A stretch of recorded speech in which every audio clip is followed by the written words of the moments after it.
hay una, hay una situación que se presentó durante la Segunda Guerra Mundial.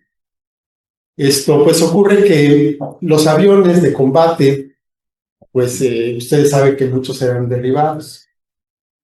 Entonces, pues alguien se puso a estudiar y se puso a ver, pues cómo podían resolver mejor pues, las características que tenía el avión para que no fueran derribados, para que resistieran mejor los ataques de tierra. Y entonces se pusieron a estudiar eh, dónde habían sido los impactos y todo ese tipo de cosas en los aviones que habían regresado con bien, que habían regresado salvos. Y entonces una persona dijo, ¿saben qué? Que lo que están haciendo está mal, porque no queremos ver cómo mejoramos a los que regresan, queremos ver cómo mejoramos a los que no regresan. Y muchas veces estamos en esa situación. Nos ponemos a estudiar o nos ponemos a ver videos de personas que son exitosas, que les va muy bien, y ahí vemos cuáles son sus características y todo lo demás, y tratamos de aprender de ellas, cuando en realidad a los que deberíamos de estudiar no son a ellos a los que les fue bien.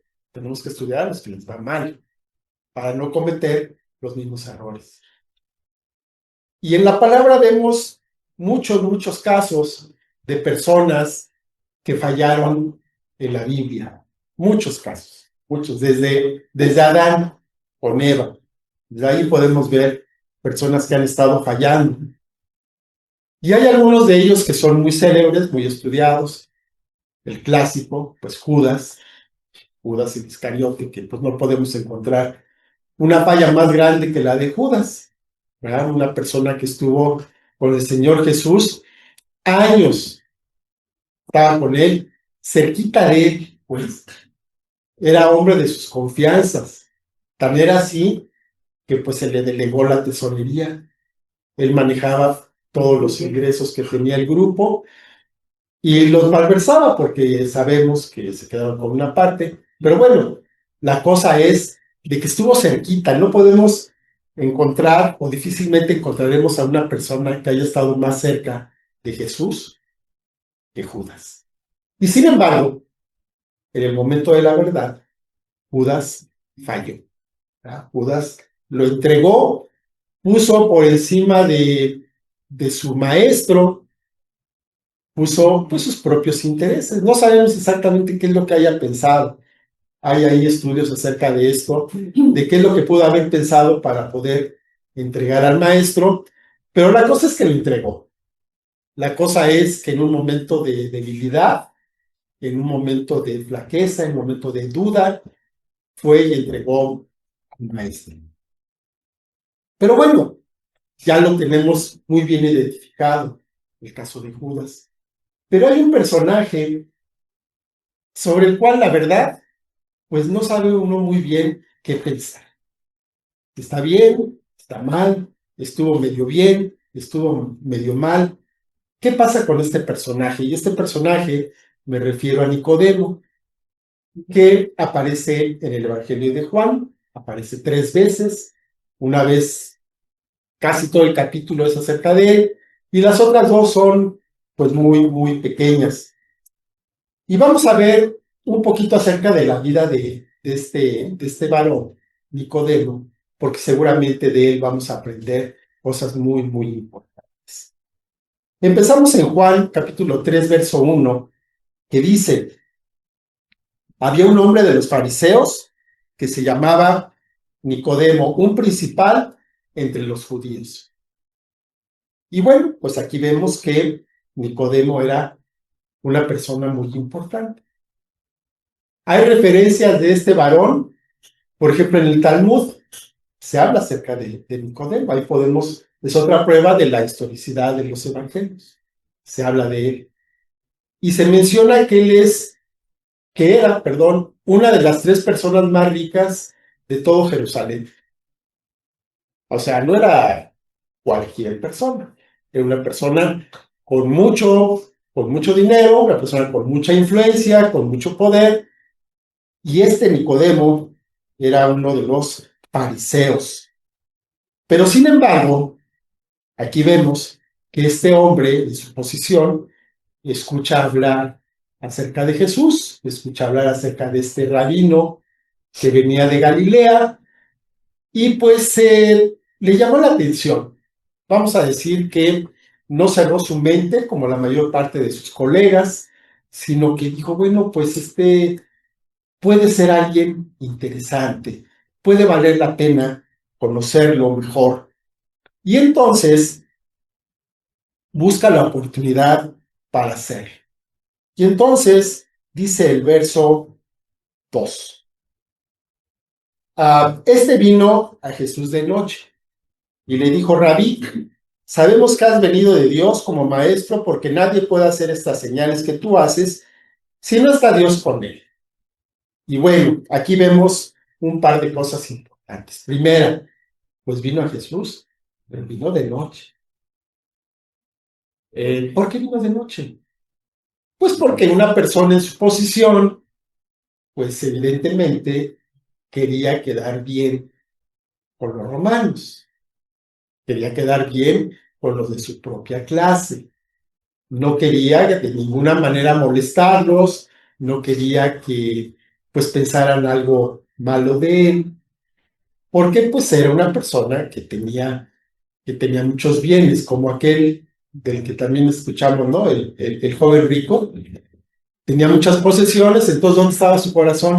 Pues en sus posesiones. Pero sin embargo, quería conocer algo de Jesús y por eso se atreve a ir a verlo, pero de noche, ¿verdad? Que nadie se enterara de lo que estaba haciendo. Y lo primero que le dice, sabemos que has venido de Dios como maestro.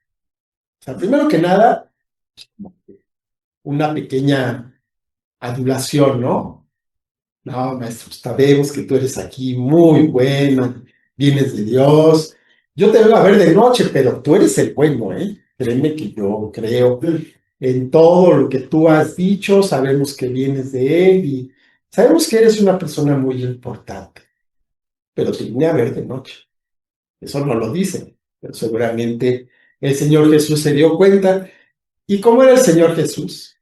Pues como podemos imaginar hasta la cara, ¿no? Que cuando llegó y le empezó a decir esto, ay, Nicodemo, ay, Nicodemo. Y entonces en el verso 3 le responde Jesús a estas palabras de lisonjeras que tenía Nicodemo. Y le responde Jesús en el verso 3 y le dice, de cierto te digo, que el que no naciere de nuevo no puede ver el reino de Dios. Nicodemo se quedó, ¿qué? ¿De qué me habla? ¿De qué me habla este hombre? Él fue queriendo conocer más acerca de Jesús. Lo vio, lo tuvo enfrente de él. Y empieza con unas palabras ahí lisonjeras, y el Señor Jesús le responde algo que está totalmente fuera de lo que él esperaba. Se queda bastante perplejo, no sabe qué hacer, porque no esperaba una respuesta de este tipo. ¿Qué es lo que le está diciendo el Señor Jesús? Lo está confrontando con su realidad, lo está confrontando con la necesidad que tenía este varón, este fariseo, respetado en toda su comunidad, un hombre muy rico, pero sin embargo, Jesús le dice, todo eso de nada te será, porque es necesario que nazcas de nuevo. Y en el verso 4 dice Nicodemo le dijo, ¿cómo puede un hombre nacer siendo viejo? ¿Puede acaso entrar por segunda vez en el vientre de su madre y nacer? Y aquí hay que ver qué es lo que está diciendo realmente Nicodemo. Nicodemo, un hombre conocedor de la escritura, un poquito quizá orgulloso de su posición, le dice esto el Señor Jesús.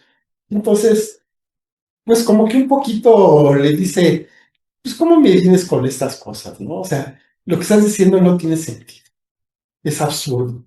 ¿Cómo puede un hombre viejo como yo, que me lo estás diciendo a mí, ¿no? Siente la alusión personal. ¿Cómo me vas a decir que yo, un hombre viejo, voy a nacer de nuevo? Voy a ir a buscar a mi mamá, que a lo mejor ya ni viví en ese tiempo. Voy a nacer de nuevo. O sea, ¿de qué me estás hablando? ¿De qué me estás hablando, Jesús? No es una pregunta inocente de alguien que realmente quiere saber. Nicodemo no está buscando una respuesta por lo que está preguntando. Más bien, está intentando hacer quedar mal a quien dijo eso que para él era totalmente absurdo. Y el Señor Jesús, que ya ven que a veces hablaba un poquito enredadito, entonces no le da una respuesta clara, sino que le empieza a hablar del espíritu y que el viento y que... Y Nicodemo totalmente perdido. En los versos del 9 al 12 leemos, respondió Nicodemo y le dijo, ¿cómo puede hacerse esto? Respondió Jesús y le dijo, ¿eres tu maestro de Israel y no sabes esto? De cierto te digo, que lo que sabemos hablamos y lo que hemos visto testificamos y no reciben nuestro testimonio. Si les he dicho cosas terrenales y no creen, ¿cómo creerán si los dijere las celestiales? Entonces Jesús ahí le está diciendo que él, Nicodemo, como maestro de la ley, debería de saber de qué está hablando, pero Nicodemo estaba totalmente perdido. Y a veces, cuando yo leo esto, como que tampoco me checa mucho, porque de lo espiritual, en el Antiguo Testamento no se habla de gran cosa. Entonces, ¿a qué se está refiriendo el Señor Jesús cuando le dice que esto lo debías de saber tú? De esto que estamos hablando, tú deberías de saber perfectamente a qué me estoy refiriendo. El Señor Jesús no se refería en este momento ya más a lo espiritual, que Nicodemo no tenía idea, sino que se estaba refiriendo a la palabra, a lo que sí debería de conocer. Y leemos a lo que quizá el Señor se estaba refiriendo como uno de los tantos puntos a los cuales hablan de lo mismo. Dice Ezequiel 33, 27 y 28. Les dirás así, así ha dicho Jehová el Señor. Vivo yo, que los que están en aquellos lugares asolados caerán en espada, y al que está sobre la faz del campo entregaré a las fieras para que lo devoren, y los que están en las fortalezas y en las cuevas de pestilencia morirán. Y convertiré la tierra en desierto y en soledad, y cesará la soberbia de su poderío.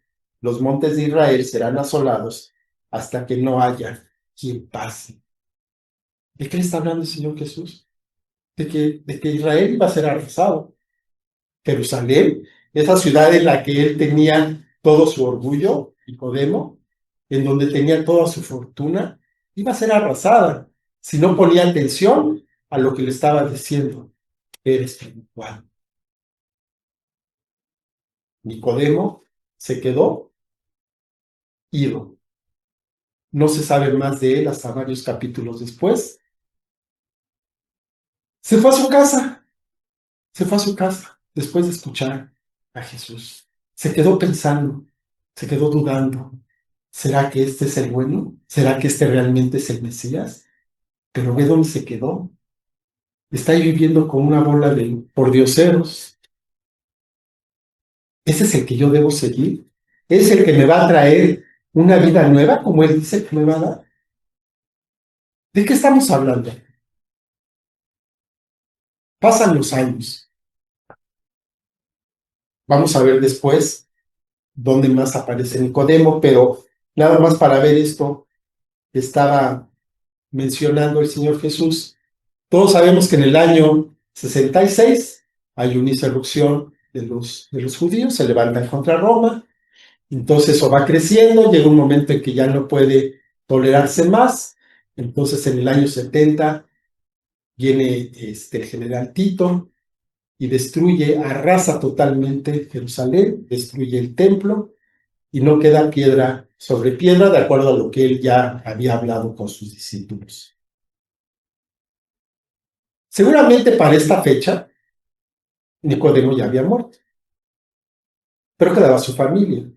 Y su familia muy probablemente haya estado también en una situación privilegiada.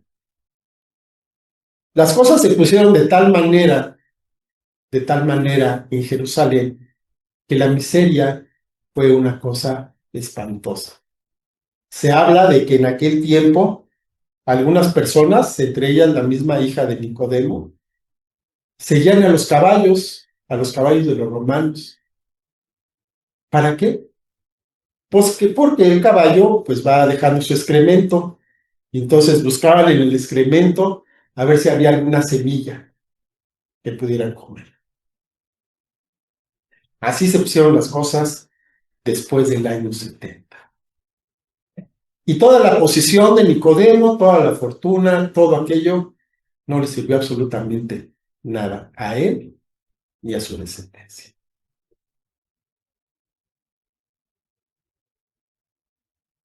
Nicodemo tuvo la inquietud, quizá el Espíritu Santo le movió ahí un poquito, para que fuera a buscar a Jesús. No se atrevió a hacerlo de día, fue de noche, no fue, lo cual ya es un punto importante. Y después de su encuentro se quedó dudando, no se quedó convencido, sino que se quedó dudando. Vemos en la segunda alusión que hay de este varón, en Juan 7, del 48 al 52, estamos hablando del momento en que ya están haciendo el complot, todo el Sanedrín, todo el órgano de gobierno que había en Jerusalén, se están poniendo de acuerdo de cómo le van a hacer para arrestar a Jesús y para llevarlo a la muerte, ¿verdad? Y entonces ahí dice Nicodemo en Juan 7, 48 al 52. Dice, ¿acaso ha creído en él alguno de los gobernantes o de los fariseos? Mira esta gente que no sabe la ley, maldita es, le dijo Nicodemo, el que vino a él de noche, el cual era uno de ellos. ¿Juzga acaso nuestra ley a un hombre si primero no le oye y sabe lo que ha hecho? Respondieron y le dijeron, ¿eres tú también Galileo? Escudriña y ve que de Galilea nunca se ha levantado profeta. Fue todo lo que hizo Nicodemo. Levantó la voz tímidamente, con razón, con justicia, buscando de alguna manera salvar a Jesús, pero lo callaron rápidamente. Y Nicodemo no volvió a hablar, a abrir la boca. Se quedó callado. Y todo lo que pasó a continuación, él fue testigo mudo de todo lo que pasó, porque no se vuelve a mencionar hasta poco después, bueno, bastante después, en Juan 19, 38, 39, se menciona, después de todo esto, José de Arimatea, que era discípulo de Jesús, pero secretamente por miedo de los judíos, otro igual, rogó a Pilato que le permitiese llevarse el cuerpo de Jesús, y Pilato se lo concedió. Entonces vino y se llevó el cuerpo de Jesús. También Nicodemo, el que antes había visitado a Jesús de noche, vino trayendo un compuesto de mirra y de aloes, como 100 libras. ¿Cuántos son 100 libras? Si las libras son iguales que ahorita, son 45 kilos. ¿Saben lo que son 45 kilos de mirra y aloes? Es una barbaridad. Para ungir el cuerpo de una persona, no tiene sentido. ¿Qué quiere decir? Porque el bueno de Nicodemo tenía culpa. Y por esta culpa, dijo, bueno, pues vamos a llevar aquí un montón de mirra para ver si con esto medio salvo la situación en la cual yo solito vine. Y aquí vemos el caso de Nicodemo, una persona aduladora, pero que tuvo temor de reconocer a Jesús, de seguirlo, de ser uno de sus discípulos. ¿Por qué? Porque ¿qué pudo haber sido de Nicodemo? ¿Qué habría pasado si hubiera seguido a Jesús de corazón? Y aquí vemos que no ha sido el único caso. Tenemos un caso poco conocido, pero muy impactante. Hubo un varón en los tiempos de la Reforma perdón, sí, de la Reforma Protestante. Él era español, Juan de Valdés. Y entonces, él empezó a evangelizar haciendo grupos en casa, como este. Y a uno de los tales grupos en casa, no solamente en España, sino en varios lugares de Europa, en uno de tales grupos llegó ni más ni menos que Miguel Ángel Buonarroti, el escultor, el pintor, ese Miguel Ángel fue. Y se convirtió, creyó, se convirtió, él era cristiano, era hermanito. ¿Quién sabía eso? Nadie. ¿Por qué? Pues porque él no quería que nadie supiera. Él no quería que nadie supiera que él estaba en contra de lo que estaban profesando y estaban mandando, pues todos los que le daban trabajo. ¿Para quién trabajaba Miguel Ángel? Para papas, para cardenales, para todos ellos. Entonces, no podía decir que él era protestante, porque obviamente se le iba a acabar el trabajo. Hay bueno, cuando pinta la Capilla Sixtina, si nos ponemos a ver con detenimiento, hay un montón de referencias que son ofensivas para el Papa y para toda su banda. Lo hacía medio velado, pero lo hizo. De alguna manera protestó, pero lo hizo. Y le pagaron. Por supuesto que le pagaron. Cuando las cosas se pusieron difíciles, quiso escapar a un país, a Turquía, porque se sentía más seguro en una tierra de paganos que entre la cristiandad, entre comillas. Pero cuando iba a emprender su retirada, le habló el Papa. Y le dijo, oye, mira, tengo aquí el asunto de la capilla, pues, ¿cómo ves? Dijo, pues, ¿de cuánto estamos hablando? Y dijo, no, pues sí la. Entonces, ya no se fue a Turquía, se quedó para pintar la Capilla Sixtina. Pero sin embargo, ya en los últimos días de su vida, tiene una escultura que se llama La Piedad Rondanini, ahí cuando puedan la ver, donde no está bien terminada, está muy tosca, está muy burda. Y ahí se supone que está representando a Nicodemo, que está cargando a Jesús, bajando de la cruz. El dato curioso es de que este Nicodemo lo presenta con su propio rostro, el Miguel Ángel, porque él se identificaba con Nicodemo. Él se identificaba en la duda, en el temor, en que no hizo nada por Jesús, por temor a perder su posición. Siempre se sintió entonces avergonzado por la falta de valor que tenía. Y volvemos a la pregunta que teníamos hace un ratito. ¿Qué hubiera pasado si Nicodemo hubiera creído y hubiera seguido a Jesús? ¿Quién sabe? Si han visto la serie de Chosen, ahí se ve que Nicodemo, pues de alguna manera le dice, pues si quieres mañana nos vamos, si quieres, pues ven. Y no va. No va y llora y todo el asunto, pero no va. Ese es el punto. Bueno, ¿y eso qué tiene que ver con nosotros? ¿Qué podemos aprender de esto? Bueno, pues podemos aprender un montón de cosas.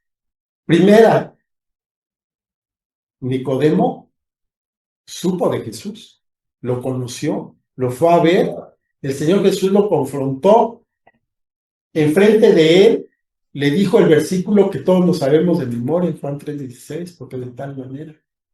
Y sin embargo, no quedó convencido. Eran más grandes sus temores, sus dudas, que el mismo conocimiento de Jesús en persona. Si lo hubiera seguido, no sabemos, era una persona preparada. A lo mejor en vez de Pablo, las cartas las hubiera escrito Nicodemo, porque no tenía la misma preparación para hacerlo. Y entonces vemos que el bueno de Nico nunca le compartió a nadie. Él tenía su idea. Él al final quiso ayudar en lo que pudo. Y les llevó ahí un montón de mirra que quién sabe qué hicieron. Pero sin embargo, queda registrada su historia, no como una historia de valor, no como una historia de compromiso, sino al contrario, como una historia de alguien que tuvo temor, de alguien que nunca se decidió a seguir a Jesús. Y nosotros podemos decir, bueno, ¿y a poco nosotros somos como de ninguna manera? Nosotros sí compartimos, nosotros en el lugar donde estamos, todos saben que somos cristianos, ¿no? O sea, que por ese lado no somos de la secreta, ¿no? No estamos actuando encubiertos, sino que todo el mundo sabe que somos hijos de Dios. Pero sin embargo, a veces nos quedamos un poco cortos. ¿Por qué? Porque el testimonio que estamos dando con nuestra vida, pues a lo mejor no está perfectamente aparejado con lo que decimos, sino que pareciera que es una persona diferente. O estamos hablando de alguien más, de un primo, pero no nos estamos refiriendo a nuestra propia persona. Caminamos por esta vida diciendo que conocemos a Cristo. Decimos que somos cristianos. Decimos que somos hijos de Dios con orgullo. Pero corresponden estas palabras con nuestro diario vivir, con lo que hacemos en nuestra casa, con lo que hacemos en el lugar donde trabajamos, con nuestros vecinos. ¿Realmente hay una correspondencia entre los dos? Seguimos anhelando aquello de lo cual el Señor nos rescató, como decíamos la vez pasada. Seguimos extrañando las cebollas y los puerros, sin darnos cuenta que antes sí disfrutábamos de esas cosas, por supuesto, pero había un capataz que estaba atrás, que tenía un látigo y que nos estaba obligando a hacer lo que no queríamos. Seguimos anhelando las cosas pasadas. Dice el apóstol Pablo en 2 de Corintios 5:17, de modo que si alguno está en Cristo, nueva criatura es. Las cosas viejas pasaron. He aquí, todas son hechas nuevas. Y volvemos a la misma pregunta. ¿Seguimos anhelando las cosas viejas? ¿Seguimos deseando, a lo mejor no abiertamente, pero un poco en lo oscurito? ¿Seguimos deseando que aquellas cosas viejas no pasaran, sino que siguieran vigentes el día de hoy? Yo creo que es momento de tomar una decisión que para Dios es importante y también para nosotros. Y es realmente seguir adelante. Dejar de vivir viendo hacia atrás y seguir adelante. Lo que está por delante es mejor que lo que tenemos atrás. Eso no hay ni que dudar. Demos el paso. Demos ese paso de fe para dejar atrás aquello en lo cual sí nos regocijamos, sí fue bueno en su momento, pero estábamos en un estado de esclavitud. Ahora estamos en un estado de libertad. Ahora tenemos una vida nueva, tenemos una oportunidad de hacer las cosas de otro modo. Vamos a orar. Padre bendito, te doy muchas gracias, Señor, por esta palabra. Porque a través de toda tu palabra, Señor, en toda la Biblia encontramos ejemplos que nos hacen pensar, que nos hacen reflexionar y nos hacen ver, Señor, el plan que tú tienes para nosotros. Ese propósito que por más que lo busquemos en las cosas del mundo, no lo vamos a encontrar. que sin embargo el fin se cumple, sí, que es un propósito de bien y no de mal. Es un propósito, Señor, en el cual somos llamados a vivir, no solamente a ser, que ya lo somos, sino a vivir como hijos tuyos, a ser coherederos por el Señor Jesucristo de toda tu gloria. Te damos muchas gracias, Señor, porque teniendo este tesoro a nuestro alcance, a veces nos queremos quedar con las miserias de allá. Te pido, Padre, que nos ayudes, que abran nuestros ojos para que podamos mirar hacia adelante y para ir dejando atrás todo, todo lo que está en nuestro pasado. Te doy muchas gracias, Padre bendito, en el nombre de nuestro Señor Jesucristo. Amén. Bueno, pues muchas gracias. El Señor os bendiga.